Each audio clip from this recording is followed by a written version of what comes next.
Bonjour et bienvenue sur Écolo au boulot. Je suis Cassandre Joly et j'ai créé ce podcast car je suis persuadée que les salariés sont une force pour accélérer la transition écologique des entreprises.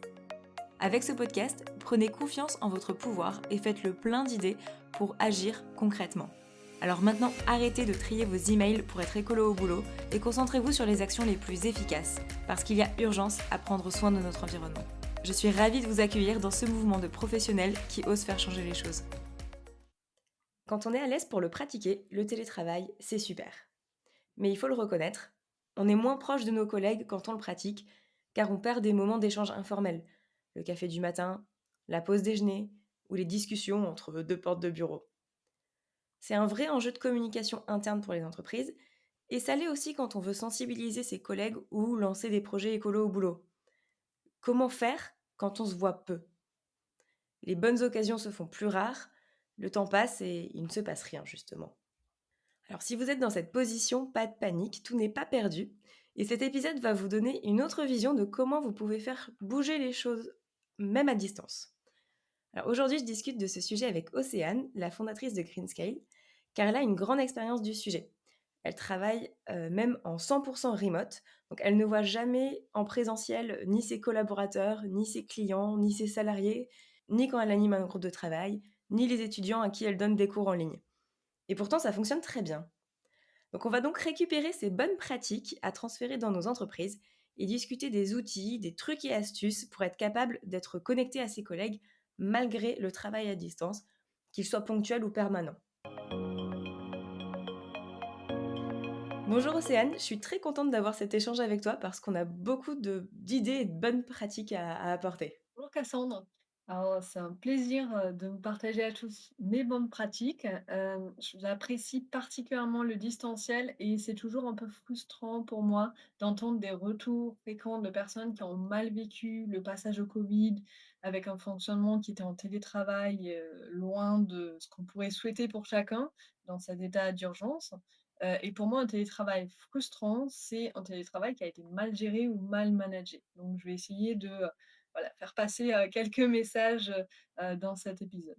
Oui, voilà, et c'est pas parce qu'on est à distance qu'on on n'a aucun impact, on peut pas connecter avec les gens. Il y a juste des manières peut-être différentes de le faire. Donc c'est ça qu'on va voir. Alors déjà, moi je trouve que quand même tu as un mode de travail qui reste très original. Est-ce que tu peux nous présenter ta manière de travailler et de connecter aussi avec tes interlocuteurs, malgré le fait de travailler 100% en distanciel? Oui, bien sûr. Alors comme tu l'as précisé en introduction, je travaille uniquement en distanciel avec mes clients, mes employés, mes partenaires et même mes étudiants. Je pense qu'il y a 2 clés qui sont à connaître, qui sont vraiment importantes. C'est la diversité des outils et trouver celui qui est adapté à la situation et également les rituels. Et je vais commencer par les rituels parce que généralement, ben, on l'oublie, ou on pense pas que c'est important. Mais en présentiel, on a des automatismes, on engage la discussion à la machine à café, on salue, quand on rentre dans la salle de réunion, on parle du beau temps, ou tout autre sujet, de chit-chat comme on appelle. On passe demander quelque chose au bureau d'un collègue et en fait, en distanciel, on doit recréer ces rituels-là dans ce nouvel environnement. Ouais, et d'ailleurs ça me fait penser, c'est vrai que quand on s'est connecté pour enregistrer cet épisode, tout de suite tu m'as dit: «Bon, bah, t'as passé une bonne semaine et tout». Tu tout de suite créé ce petit, moment où, on va pas tout de suite rentrer dans le vif du sujet, ce qui est pas le cas souvent en visio, on dit: «Bon, bah, alors on est là pour ça» et hop, on attaque. Oui, alors il faut toujours commencer en fait par un temps de connexion, finalement, avec l'autre et effectivement, voilà, c'est en classique le comment s'est passée ta semaine et on enregistre un vendredi, donc évidemment il a pu se passer, plein de choses, et ça me permet d'en savoir un petit peu plus, voilà sur toi, comment tu as vécu ta semaine et cetera et de créer un échange, de créer une connexion. Bon évidemment il y a des milliards de manières de créer ce temps de connexion. Si vous êtes à plusieurs, vous pouvez chercher les icebreakers de réunion, qui peuvent être pratiques. Quand on est à une ou 2 personnes, des fois c'est très simple, moi j'aime bien utiliser, comment tu vas aujourd'hui, cette semaine? Ou dans quel endroit tu vis, par exemple, si je ne sais pas ou les personnes que je vois fréquemment, je sais que il y a une personne qui a une passion, qui navigue souvent, donc je lui dis: «Voilà, est-ce que finalement tu es parti naviguer, ce week-end?» ou des petits détails, mais en fait, on fait ça déjà dans le présentiel. C'est juste on prend des nouvelles de la personne, c'est vraiment très bête, mais il faut pas l'oublier en distanciel. Ouais et d'ailleurs, moi, je le fais avec mon collègue de travail, on est 2 dans mon équipe et quand on se fait nos points le lundi matin, on commence toujours par l'icebreaker et j'ai trouvé un super outil, un espèce de générateur d'icebreaker. Je mettrai le lien en description, parce que voilà, ça nous trouve toujours des idées rigolotes et on se raconte, des petits bouts de notre vie un peu ridicules, c'est sympa de commencer la semaine comme ça. Oh, c'est génial. Moi, j'adore pouvoir poser des questions, décalées, pas forcément, toujours au quotidien, mais lorsqu'on a un point régulier avec une personne, bah, ça permet de changer les conversations finalement. C'est une très, très bonne idée, voilà, je vous incite beaucoup. Hem, Évidemment, lorsqu'il y a un groupe qui est plus grand, il faut ruser un petit peu plus, parce que, bah, finalement les échanges sont pas aussi aisés, on peut pas avoir une conversation à 5 ou 6 sur ce genre de choses. Et moi, j'aime bien utiliser, un outil, l'outil Miro.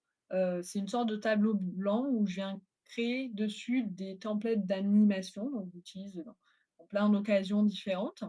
Et par exemple, pour les icebreakers, moi, un truc que je fais assez souvent, c'est de mettre une question ouverte avec une longue flèche en dessous, et de demander à la personne de se positionner avec une pastille de couleur entre 2 extrêmes. Par exemple, pensez-vous que la responsabilité du changement climatique, c'est plus, du côté des entreprises ou du côté des particuliers? Et là, ça permet, bah, d'engager une petite discussion. Alors évidemment, il y a des personnes qui vont, pas toujours s'exprimer à l'oral, mais en tant qu'animateur, animatrice, on peut retranscrire, finalement leur voix, leur intention, pour, les inclure, en particulier quand on est, sur un gros groupe.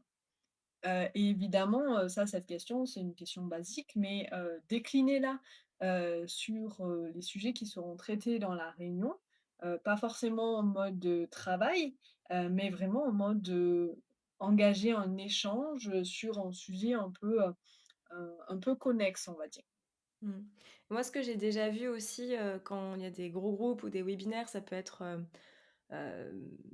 donner, sa météo intérieure, son émotion du moment en emoji dans le chat ou des quiz aussi, un petit quiz, où il faut répondre en quelques 2-3 questions, pour donner un peu d'énergie au début d'un meeting. Oui, le fait d'avoir, certains outils qui vont permettre de ne pas forcément avoir chacune des personnes, qu'on a autour de la table virtuelle, heu, qui doit parler, en fait. Par exemple, le quiz où on va réagir à une question, eh bien, tout le monde ne va pas forcément devoir parler pour s'exprimer. Mettre un emoji dans le chat et ben c'est assez rapide et en quelques coups d'œil, on peut voir, du coup, la météo de l'ensemble du groupe. Finalement, on vient trouver un peu en fonction de la taille du groupe, en fonction du sujet qu'on va traiter ou de la régularité des échanges aussi, si c'est des personnes qu'on vient juste de voir. Moi, par exemple, quand j'anime un atelier, avec des personnes qui sont réparties partout en France, sur plein de sites et ben, je vais, alors j'adore les cartes.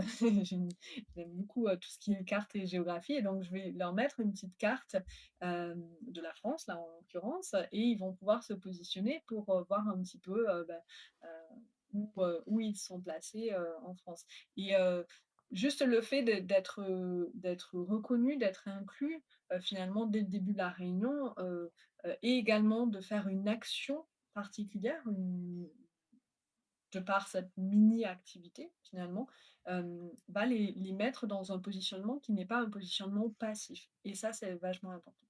Mmh mh. Également, il y a quelque chose qui va être, assez importante, c'est en fin de réunion, éviter je termine la réunion, surtout quand c'est une réunion avec beaucoup de personnes, je termine et puis je ferme, «Au revoir tout le monde», voilà. En fin de réunion, pareil, c'est important de sentir un petit peu la température, avoir un temps pour que chacun, puisse, s'exprimer et ça doit pas uniquement concerner les tâches à faire, genre évidemment, on part avec un plan d'action, potentiellement. Mais moi, j'utilise beaucoup, notamment, dans mes cours, un tour de table sur, qu'est-ce que vous avez appris ou ressenti durant cette séance? Et je leur demande d'exprimer un mot ou une expression. Alors des fois, il y en a qui développent ou d'autres pas. Mais ça me permet de prendre la température et de voir, est-ce qu'il y a des personnes qui ont été frustrées des échanges, des choses qui n'ont pas été claires, des éléments qui ont été très impactants, qui ont fait beaucoup d'effet justement. Donc ça, c'est un bel apprentissage pour, l'atelier d'après ou le cours d'après.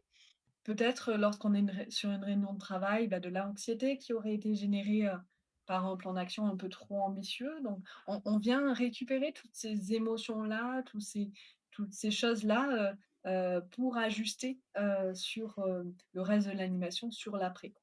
OK. Donc ça, c'est, des conseils quand on a une réunion qui est prévue avec une ou plusieurs personnes pour réussir à connecter malgré le distanciel. Après, il y a quand même autre chose, quand on est à distance, c'est que, en fait, si on n'a pas de réunion planifiée, on parle à personne et on n'a aucun contact avec ses collègues ou avec ses partenaires et cetera. Hem, Toi, est-ce que c'est quelque chose que tu vis aussi?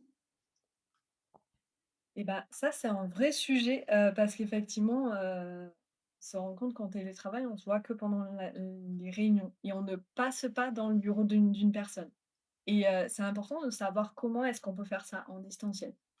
Alors ça va s'adapter à chacun, mais personnellement, moi, je suis assez sensible aux interruptions dans mon travail, j'essaie vraiment de faire des séances de deep work dans mon planning, donc ma solution, ça sera pas forcément celle d'une personne qui, justement, va travailler avec beaucoup, de personnes, mais je vais vous partager quand même, ce que je fais.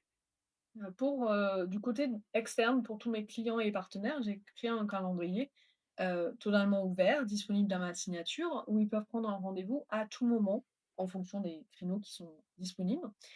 Déjà, juste ça, de pas avoir à demander pour prendre un rendez-vous, ça crée une sensation d'accessibilité qui est assez appréciée. Ils n'ont pas besoin d'appeler, ils n'ont pas besoin d'envoyer un mail, ils n'ont pas besoin d'attendre pour savoir si je suis dispo ou pas. Ils le voient directement sur le calendrier. Il peut avoir des petits outils de chat aussi que j'avais testé à ajouter à un espace client, et évidemment, le téléphone. Mais le téléphone, des fois, on n'ose pas ou on n'ose plus maintenant, appeler les personnes directement. Donc juste le fait de dire, par exemple: «Entre telle heure et telle heure, tous les jours, je suis disponible, je réponds au téléphone, donc allez-y, appelez-moi» ou alors, «Pendant ce créneau dans cette semaine, je suis dédiée en fait, à répondre à toutes vos questions. Et ça, c'est assez incitatif, en fait, de dire, vous avez ce temps-là particulier, vous pouvez m'appeler à un autre moment, mais peut-être que je serai en réunion, mais vous avez ce temps-là particulier où vraiment je suis à votre disposition». Ouais, ça c'est hyper cool parce que moi je fais partie des gens qui n'aiment pas, déjà être dérangée quand je suis en train de travailler, que les gens m'appellent, n'importe quel moment, enfin je me sens toujours un petit peu obligée de répondre même si je suis au milieu d'autre chose, qui est peut-être plus important et du coup je j'aime pas spécialement appeler les gens parce que j'ai toujours peur de les déranger et j'adorerais, que les ouais, comme dans les signatures d'email, il y ait: «Appelez-moi de telle heure à telle heure», au moins je sais que je peux y aller, et que je vais pas déranger, c'est une super idée. Et du côté interne, là, on a trouvé une autre solution avec mes employés. On a choisi un outil, qui s'appelle Gazer. En fait, c'est tout simplement un espace virtuel, un bureau virtuel qu'on a aménagé, qu'on a décoré, un peu comme on le voulait. Alors, du coup, j'ai une employée qui est vraiment fan de déco, qui nous avait recréé tout un environnement pour les fêtes de fin d'année. C'était vraiment excellent. C'était un vrai plaisir de se connecter le matin et de se retrouver dans une ambiance de Noël, trop trop mignonne. Pour les ex-fans des Sims comme moi. C'est ça, ça ressemble un petit peu, aux Sims avec les petits avatars. Et en fait, on vient, alors évidemment, on vient pas changer la décoration, tous les jours, mais on se retrouve dans un environnement, qu'on a conçu comme on le voulait, en fait, avec des coins nature, avec, des coins canapés ou autres. Et l'avantage de cet espace, c'est qu'on a un avatar qui se déplace à l'intérieur. Et par exemple, on va mettre son avatar, dans la cuisine lorsqu'on fait la pause déj ou dans l'endroit de concentration, lorsqu'on ne veut pas être dérangé. Mais aussi, on peut aller dans les espaces de collaboration qu'on a créés, lorsqu'au au contraire, on est disponible aux interactions. Et lorsqu'on se rapproche de notre avatar, eh bien, on commence à l'entendre et à le voir. Ça nous met en fait dans les mêmes conditions, qu'au bureau lorsqu'on voit arriver une personne, voilà, graduellement. Évidemment, on peut créer, des rituels, des habitudes. Par exemple, on a un espace avec, des petits jeux, du genre, Tetris, karting et cetera et on a pris l'habitude de venir, quand on a quelque chose à fêter, avant qu'une personne parte en vacances, voilà. On a des rituels aussi un peu similaires, du type, lorsqu'on arrive le matin, on n'arrive pas exactement à la même heure, hein, voilà, mais on des fois, on commence à faire, d'autres choses, mais on arrive toujours au même endroit, dans un espace particulier, où, ça nous permet, d'avoir nos micros, en fait, ouverts. On se dit bonjour, on échange quelques mots, en prenant son café ou son thé. En fait, on démarre ensemble et de la même manière que, voilà, on se rejoint finalement un petit peu à la machine à café, ensemble, mais c'est juste que pendant que les autres arrivent et ben, on est, finalement en train de démarrer sa journée. Ouais, ça, c'est hyper cool quand on est, plusieurs en télétravail, en même temps, quoi. En particulier, ça a eu beaucoup de succès pour, les équipes qui étaient totalement en remote office Mmh. et en fait, passer ces quelques minutes ensemble, sans rapport au travail, ou à un objectif qui serait productif, ça décomplexe la relation, ça permet de partager plus, sur sa vie si on le souhaite. Ça permet de faire baisser des tensions ou aborder des sujets qu'on n'ose pas discuter plus formellement, qu'on n'ose pas demander vraiment une réunion pour discuter de ce sujet et ça, ça aide énormément, au quotidien dans une animation. Mmh. OK. Ouais, ouais, je vois, le côté recréer du côté informel, quand tout le monde est en remote. Et est-ce que ça a pas un côté un peu, tout le monde voit ce que tu fais quelque part? C'est-à-dire que ton petit bonhomme, ben, tu vois s'il est en espace de concentration, en espace de collaboration, en espace de pause, s'il est sorti du bureau, tu vois? Est-ce que ça recrée pas, un peu cette ambiance, de surveillance? Bah, en fait, en soi, le fait de bouger nous-mêmes l'avatar, fait que, on met ce que les autres, peuvent voir. C'est-à-dire que, on peut rester à son bureau tout simplement et aller prendre un café, mais si une personne passe à notre bureau et bah, tout simplement, il va pas nous trouver là de la même manière que quand on serait dans un vrai bureau. On passe, une personne qui passe, bah, elle va pas nous trouver parce qu'on aura été prendre un café. On finalement, c'est assez similaire, et on ne voit pas, enfin, on a une vue finalement de l'espace, d'ensemble, et on n'a pas une historisation, par exemple, de où a été telle personne. Mmh. C'est vraiment un espace ouvert, donc on va pouvoir aller, à l'endroit où on veut, au moment où on veut et on n'a pas d'historique de ça. OK, ouais, je vois. J'entends aussi des personnes, qui se prennent un peu la tête sur Teams ou des choses comme ça, disponible, pas disponible, en call, ils se sentent un peu surveillés donc c'est pour ça que je te posais la question de est-ce que ça recrée une surveillance quelque part? L'avantage, de pas rester sur des statuts, c'est que, bah, finalement, on a toute la diversité de l'espace. Mmh. C'est-à-dire on c'est pas un choix binaire, on peut être dans plein d'endroits différents. Bon alors ça, c'est quand beaucoup de personnes sont en remote. Moi, le cas de figure que je vois aussi souvent, c'est des personnes qui ont quelques jours de télétravail dans la semaine, qui sont pas forcément du coup les mêmes jours que la plupart de leurs collègues et du coup, ben, c'est pas facile de se voir pour organiser des choses, pour lancer des discussions sur l'écologie et cetera. Moi-même, je trouve ça difficile, hein, si je veux, aborder un sujet auprès de tous mes collègues, je me prends la tête, je me dis: «Mais quel jour je vais pouvoir faire ça pour qu'il y ait le plus de monde, que moi je sois là aussi?» et cetera.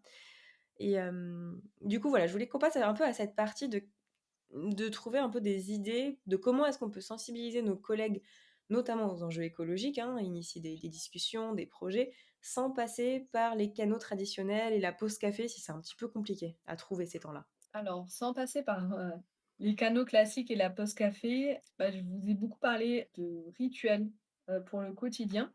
Mais je pense que pour, les sensibilisations, en fait, il faut, recréer de l'événementiel. Mmh. On le voit pas mal, avec, les challenges, les journées de telle chose, semaine du développement durable et cetera. On a besoin de sortir dans ces contextes particuliers, on a besoin de sortir d'une réunion hebdo, d'une réunion mensuelle. On a besoin de faire de l'exceptionnel finalement. En distanciel, c'est un peu pareil, avec l'avantage qu'on peut combiner, des visios avec de l'asynchrone pour créer une expérience, collaborative ou challengeante, ça a le mérite de s'engager, vraiment pour un temps, qui est court, qui est plus simple pour, celles et ceux qui n'ont pas un agenda extensible.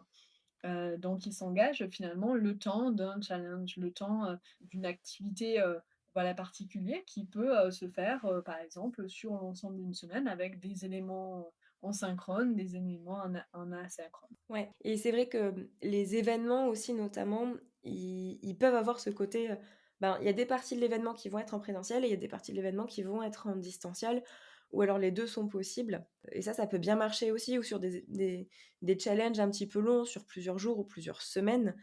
Parfois il y a des outils, on utilise, ben, voilà, une chaîne email, un groupe WhatsApp pour discuter ou un chat ou des choses comme ça ou des applications et ça je pense que ça marche, en gros, tu peux faire un événement de lancement en présentiel et puis ensuite, tout se passe en asynchrone.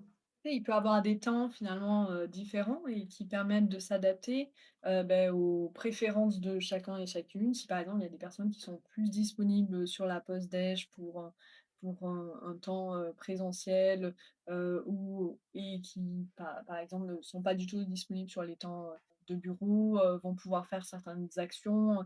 Et puis l'avantage du temps long, quand je parle du temps long, là on parle pas de plus d'un mois, hein, vraiment maximum, on va dire de 3 semaines, quelque chose comme ça. C'est que, on reste sur du sprint, mais on s'adapte au temps de chacun. On s'adapte à différences d'engagement de chacun. Donc une personne qui sera très chargée cette semaine-là, bah, peut-être qu'elle pourra pas venir à votre 1er visio, mais par contre elle viendra à un autre point, une petite activité qui sera réalisée, la semaine d'après, et cetera. Donc on va pouvoir, proposer un petit peu quelque chose, à la carte. Et ça, bah, généralement, sur le milieu du travail, ça plaît, pas mal. Et puis, c'est vrai qu'après on peut composer aussi en fonction des habitudes de l'entreprise. Moi je sais que, bah, 1 jeudi sur 2, j'ai des collègues qui sont sur d'autres sites qui viennent, pour une réunion et du coup, ben, en général quand il y a un message à faire passer, ben, c'est ce jour-là et du coup quand on peut anticiper, qu'on sait que, ben, voilà, je sais pas, peut-être les lundis, tout le monde a ses réunions et il y a pas de télétravail ou des choses comme ça, c'est peut-être plus simple aussi de viser ces jours-là, d'anticiper et de se dire, même se mettre d'accord, hein: «Bon, ben, à l'heure du jour on parle de ça» ou je vais profiter de tel moment pour aborder le sujet. Ça et je pense que, il y a plein de challenges qui existent, un peu tout faits, mais le meilleur challenge, c'est celui qui est adapté, qui est personnalisé au contexte de l'organisation, en fonction des habitudes de chacun, des envies aussi ou le relier, finalement au quotidien, des collaborateurs. Ouais, OK. Tu vois d'autres choses, qu'on peut utiliser comme ça, en mix, présentiel, distanciel, Alors, il y a tout ce qui est chat dans les organisations, mais c'est clairement, surutilisé aujourd'hui, donc je pense que j'ai pas besoin d'en parler beaucoup. Ça reste un bon moyen. Ah, ça dépend où, hein, je pense. C'est vrai? Ouais. Ça reste un bon moyen, je trouve, de faire du lien avec certaines personnes entre les temps. Un exemple typique, quand vous organisez un événement, ne le communiquez pas uniquement, de manière générale à tous les participants, mais vous pouvez envoyer un petit message personnalisé aux membres, très actifs ou peut-être à ceux qui étaient actifs auparavant et qui le sont moins, en précisant, voilà, ça pourrait t'intéresser dans cet événement, parce que, bah, finalement, vous les avez déjà rencontrés, vous savez un petit peu, les choses qui les intéressent. Donc ça permet, voilà, de générer plus d'engouement autour d'un événement. Et après, il y a tout ce qui est communication asynchrone, type les newsletters, les, canaux, thématiques, dans Teams, ou Slack, et cetera. Mais ça, c'est plutôt un moyen pour les participants, de rester à jour sur les infos, de piocher des choses, dont ils ont besoin. Si on est sur des canaux, plutôt de poser des questions. Mais il faut pas s'appuyer uniquement sur ça. Mmh. Ouais, mais j'avais discuté avec une auditrice qui me disait qu'elle avait fait une newsletter interne, pour parler de différents points et souvent maintenant en tout cas elle, c'est ce qu'elle avait fait et je l'ai vu ailleurs aussi, c'est qu'ils intègrent une petite rubrique environnement pour parler d'un sujet qui est lié à l'entreprise ou plutôt de culture générale sur les sujets, climatiques. Et elle, ce qu'elle avait commencé à faire, c'était des portraits de salariés, mais dans leur vie perso. Par exemple, dire: «Bah, voilà, lui, dans sa vie, ben, en plus du travail, il fait de l'apiculture» ou ben, elle est partie, faire, un voyage à vélo, des choses comme ça. Pour, aussi donner des occasions de discuter d'autres sujets et de mieux connaître ses collègues et je trouvais ça assez sympa. C'est génial, j'aime beaucoup cette idée. parce que, eh bien, on en reparlera peut-être un petit peu plus tard, mais, ça vient toucher, pas uniquement le l'impact, au sens, scientifique du terme, mais également, ça vient toucher le lien social, la fierté aussi, d'avoir fait quelque chose, voilà, une certaine reconnaissance de la part de ses collègues, de son entreprise. Mmh mh. Ouais. Alors ça rien à voir, mais je m'étais noté qu'il fallait quand même le préciser. Moi, ce que j'essaie de faire aussi, c'est que, quand je viens en présentiel sur, mon lieu de travail, bah, j'essaie d'être vraiment là et de quelque part, en gros, les jours de télétravail, je vais être au taquet, focus, sur mon travail et je me prévois des journées peut-être un peu plus light quand je suis en présentiel parce que je sais que je vais discuter avec mes collègues. Il y en a un qui va passer, me raconter son week-end, je vais peut-être prendre du temps à la pause café et je m'organise un petit peu comme ça pour me dire: «Bah, OK, quand je suis là, je suis vraiment là», et comme ça, quelque part, ça compense un peu les moments où je vois pas mes collègues. Ouais, finalement être plus ouvert aux interactions à ce moment-là, alors que si on était, 100 du temps au travail, ben, on ne pourrait pas, en vrai le faire ça, tout le temps, tous les jours. Mmh. Et donc, au début, tu disais qu'il y avait 2 choses importantes, c'était les rituels, donc là, bon, je pense qu'on a fait un bon tour et aussi les outils, donc tu nous as parlé de quelques outils. Est-ce qu'il y en a certains qui sont particulièrement utiles et qu'on peut utiliser, pour faciliter la communication et les projets communs quand, voilà, certains sont en distanciel et d'autres sont à distance? Enfin, certains sont en présentiel et d'autres sont à distance. Alors, paradoxalement, je conseille pas du tout le mode hybride, avec des personnes en présentiel et d'autres à distance. Quand je parle du mode hybride, évidemment, c'est sur un événement, sur une réunion particulière, d'avoir, une partie, en présentiel, par exemple dans une salle de réunion et une partie qui se connecte à distance avec plusieurs personnes, connectées. Ça crée des Ouais, sous-groupes. je pense que ceux qui l'ont vécu, ont pas forcément toujours des bons souvenirs, de son et cetera. Oui, totalement. Ça crée des sous-groupes, en fait, en présentiel. Ça isole les personnes qui sont à distance parce qu'il y a un petit brouhaha, en fait, quand les personnes commencent à discuter dans la salle de réunion. Et en plus, Mmh, ça et puis on les oublie un petit peu des fois aussi. Ça m'est arrivé de voir du distanciel se déconnecter et que personne s'en rende compte en présentiel pendant 5-10 minutes. c'est ça parce que finalement, on isole les personnes en distanciel. Alors ça dépend de la proportion, mais si, par exemple, on a une grande proportion de personnes qui sont en présentiel avec juste quelques personnes en distanciel, eh bien, on les isole totalement par rapport au groupe. Impossible à collaborer aussi, faire du collaboratif avec des personnes en présentiel et en distanciel, vraiment, j'ai essayé une fois, j'ai jamais refait. Et puis des choses vraiment toutes bêtes, qui me paraissent pas importantes, mais qui pourtant, nous font perdre un petit peu nos repères. C'est qu'une personne qui est en distanciel, lorsqu'il y a une personne en présentiel qui parle, eh bien, finalement, on ne voit pas toujours qui c'est qui est en train de parler, parce que, on n'a pas, le nom, de la personne, dans la visio. On ne sait pas qui c'est qui s'est exprimé. Bon, voilà, je conseille quand même, plutôt de faire soit du présentiel, soit tout le monde face à son ordinateur en distanciel. Mmh, ou alors en tout cas au minimum avoir des super outils parce que ça existe aussi, des outils de caméra qui, vont cibler directement la personne qui parle ou des systèmes de son qui sont bons. Moi, ça m'est arrivé de faire des visios, présentiels, distanciels, dans ces conditions et ça se passe quand même beaucoup mieux. Ça facilite. Si, s'il fonctionne bien, ça facilite effectivement. Mmh. Une personne qui va pas parler très fort, par exemple, ou qui va être un peu loin du micro, moi j'ai déjà eu, voilà, la caméra ne se tourne pas, donc on sait pas forcément qui c'est qui a parlé. Et après, tout simplement, si vous ne connaissez pas déjà très bien l'ensemble des personnes autour de la table, finalement, même s'il y a eu un tour de table, c'est un peu difficile alors que moi, je suis une personne très visuelle et du coup, le fait de voir afficher les prénoms, finalement de tout le monde fait que je fais beaucoup le lien entre, le visage et le prénom. Ce qui est pas forcément le cas quand on dit son prénom à l'oral. Hem, Après, voilà, il y a des personnes qui sont beaucoup plus auditives et qui n'ont pas ce problème. Ouais, donc bon, bah, dans la mesure du possible, ouais, en tout cas, déjà, sur les outils, essayer d'avoir un outil que tout le monde utilise, quand c'est possible. C'est ça. Et pour revenir, sur les outils de manière plus générale, en fait, il en existe des centaines vraiment, mais ce qui est important, c'est de trouver celui qui convient à son usage particulier ou le besoin d'animation. Alors juste pour donner quelques exemples, moi j'aime beaucoup réaliser des activités en petits groupes, lors des animations avec une alternance, de groupes entiers où là c'est plutôt du partage, ou une partie apprentissage, présentation et cetera. Et puis, lancer en fait des petits groupes, pour une activité particulière, qui va se faire, peut-être en binôme ou à 3 ou à 4.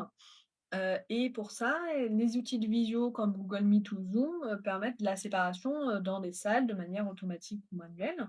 Et puis après, on a les espaces virtuels comme, Gather et Global aussi, qui je pense est français, qui le permettent de manière encore plus dynamique puisque les personnes peuvent se déplacer d'un groupe, à un autre. Donc on peut faire des activités, finalement localisées sur différentes tables, et les personnes peuvent tourner. Ouais, ça c'est pas mal, quand il y a des gros groupes de les diviser pour, les moments d'échange et de discussion. Sinon, sur une grosse réunion où il y a beaucoup de monde en distanciel, c'est impossible, que tout le monde puisse s'exprimer. Enfin, c'est impossible, c'est compliqué, Oui et puis du coup, c'est toujours les mêmes qui s'expriment aussi, ceux qui parlent le plus fort, j'ai envie souvent. de dire. Tandis que le fait de faire des petits groupes, bah, même les personnes introverties, voilà, quand on est sur un binôme ou à 3 ou à 4, ben, on arrive quand même, à laisser la parole à tout le monde. Ouais, nous ce qu'on fait, j'ai créé un club, des anciens de mon école avec d'autres alumni, sur la transition écologique et solidaire et on se fait une partie un peu, plénière autour d'un sujet et après on se divise en petits groupes pour faire, du networking, raconter, bah, toi tu fais quoi dans la vie et cetera et ça marche super bien. Ah, c'est génial ça. Oui, bah, c'est le meilleur moyen finalement de bien rentrer en contact avec, les gens et puis, en tant qu'alumni, finalement, ce qui est important, c'est le networking, c'est, le réseau et c'est Mmh. comment est-ce qu'on peut, s'entraider. Ouais, ouais, complètement et tu as besoin de te parler, de parler aux autres pour ça, quoi et voilà, là on peut être, répartis dans toute la France, voire toute la planète, ça fonctionne. Sinon en termes d'outils, moi j'aime bien créer des petits contenus interactifs, avec, Geniali, qui est pas mal aussi. Et puis, je vous parlais tout à l'heure de Miro, Miro ou Mural ou tous les autres, outils de tableau blanc. Ça, j'utilise énormément, parce que ça permet vraiment de s'engager, dans la réunion, d'être vraiment actif, et de faire du collaboratif et avec une limite, c'est-à-dire on ne l'utilise pas comme un tableau blanc, on crée, finalement un template qui vient, servir votre réunion et ce template-là, ça doit être un guide, un fil d'Ariane de la sensibilisation.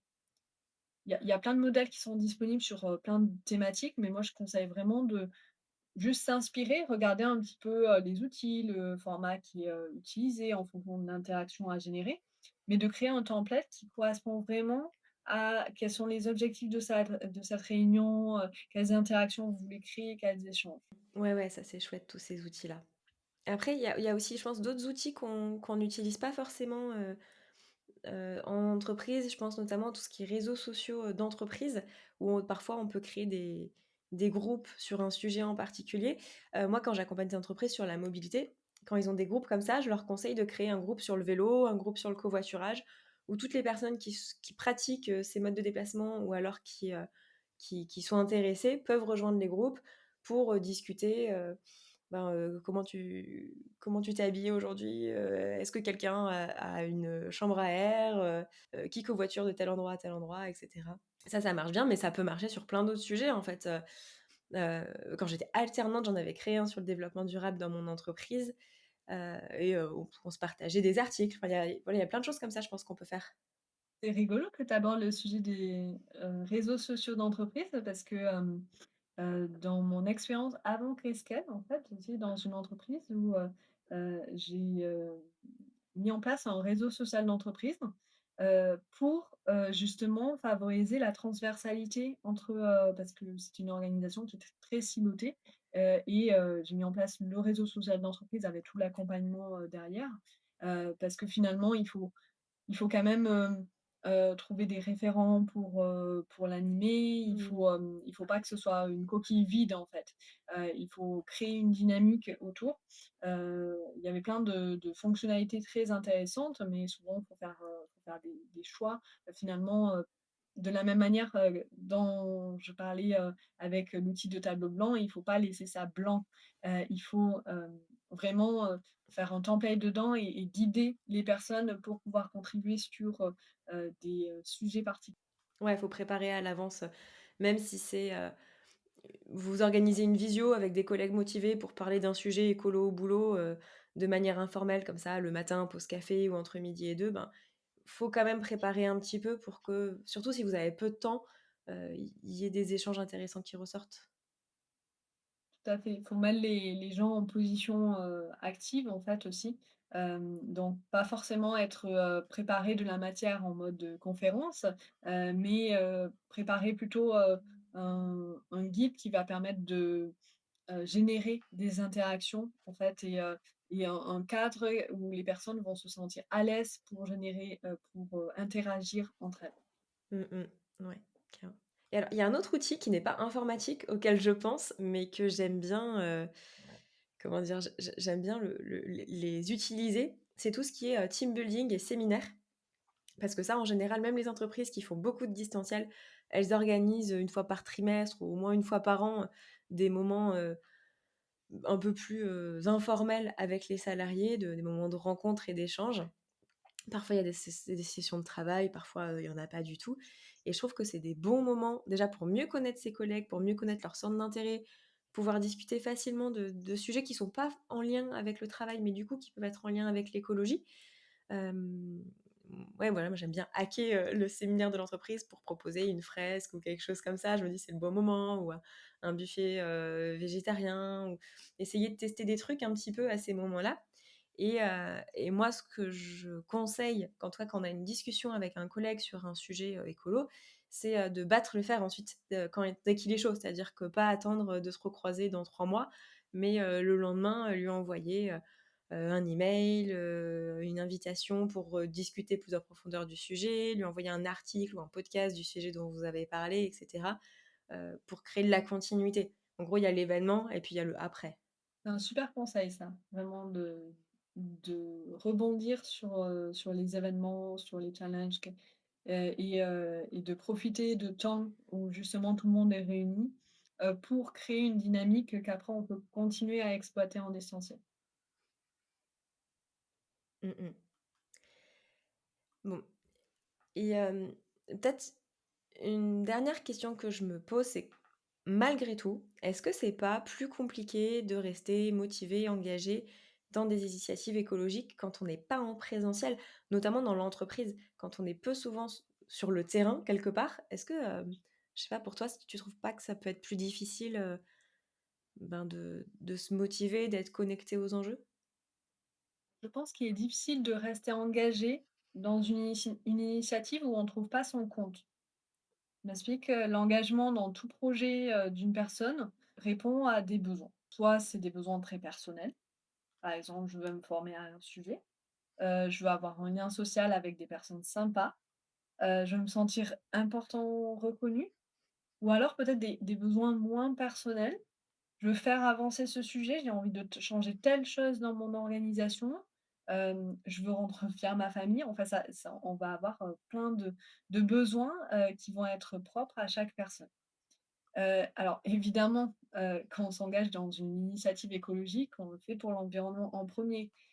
Mais généralement, il y a tous ces bonus-là qui vont, qu'on va devoir chouchouter, en fait, pour rester engagé dans le temps.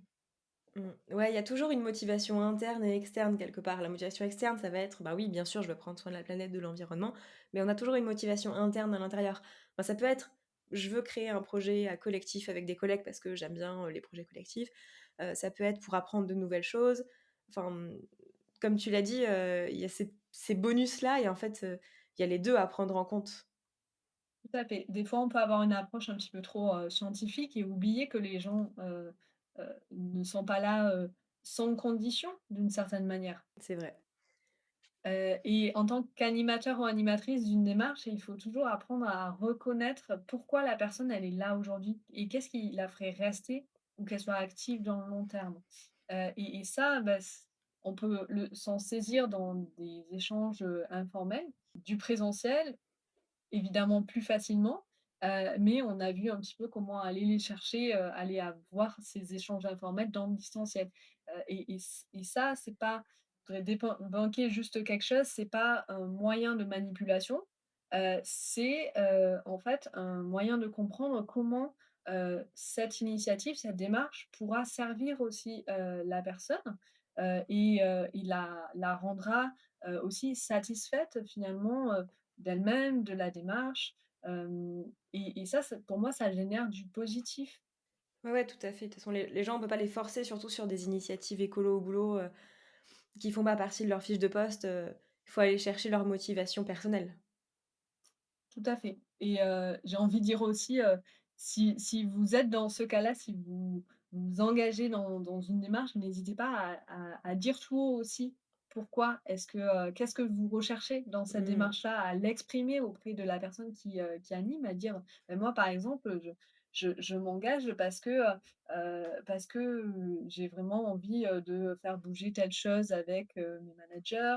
Ou alors, j'ai vraiment envie d'avoir des moments sympas, en fait, des moments agréables avec, avec où j'ai envie de me connecter, par exemple, avec des personnes, qui ont les mêmes valeurs parce que dans mon quotidien, j'ai pas forcément beaucoup d'écolos, autour de moi ou des il peut y avoir tout plein de raisons, mais exprimez-la, ça sera encore plus simple finalement, de vous de rester, actif parce qu'on vous fournira, tout ce qu'il faudra pour rester actif.